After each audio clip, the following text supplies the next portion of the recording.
Hello friends. Hi friends, ನೀವು ನೋಡ್ತಿದ್ದೀರಾ the untold stories in Kannada YouTube channel.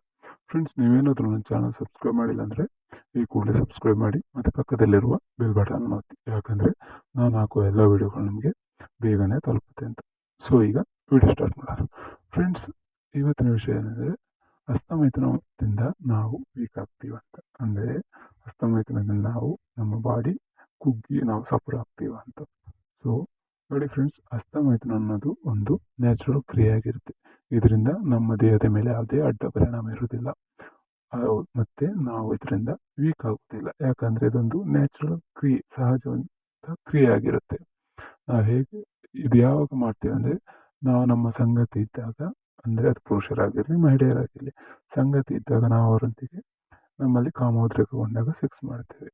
ಅದೇ ನಾವು ಒಂಟಿಯಾಗಿದ್ದಾಗ ನಮ್ಮಲ್ಲಿ ಕಾಮೋದ್ರೇಕಗೊಂಡ್ರೆ, ಅಂದರೆ ಸಂಗತಿ ಇಲ್ಲದ ಸಮಯದಲ್ಲಿ ಕಾಮೋದ್ರೇಕಗೊಂಡ್ರೆ ನಾವು ಸೆಲ್ಫ್ ಸೆಕ್ಸ್ ಅಂತ ಹೇಳ್ತೇವೆ, ಅಂದರೆ ಸೆಲ್ಫ್ ಮಾಸ್ಟರ್ಬೇಷನ್ ಅಂತ ಹೇಳ್ತೇವೆ. ಕನ್ನಡದಲ್ಲಿ ಹಸ್ತಮೈಥುನ ಅಂತ ಹೇಳ್ತೇವೆ. ಇದನ್ನು ನಮ್ಮ ಕೈಗಳನ್ನು ಯೂಸ್ ಮಾಡಿಕೊಂಡು ಹಸ್ತಮೈಥುನ ಮಾಡಿಕೊಡ್ತೇವೆ. ಕೆಲವರಿಗೆ ಇದೊಂದು ಡೌಟ್ ಇರುತ್ತೆ, ಹಸ್ತಮೈಥುನದಿಂದ ನಾವು ವೀಕ್ ಆಗ್ತಿದ್ದೀವಿ ಅಂತ. ನೋಡಿ ಫ್ರೆಂಡ್ಸ್, ಹಸ್ತಮೈಥುನದಿಂದ ನಾವು ವೀಕ್ ಆಗುವುದಿಲ್ಲ.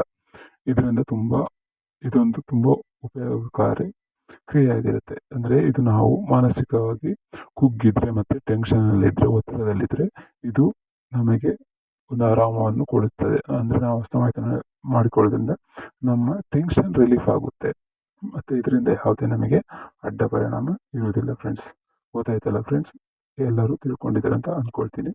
Thanks for watching my videos. ಎಲ್ಲರೂ ಸಬ್ಸ್ಕ್ರೈಬ್ ಮಾಡಿ, ಪಕ್ಕದಲ್ಲಿರುವ ಬೆಲ್ ಬಟನ್ ಒತ್ತಿ ಮತ್ತು ನಿಮ್ಮ ಫ್ರೆಂಡ್ಸ್ ಎಲ್ಲರಿಗೂ ಶೇರ್ ಮಾಡಿ.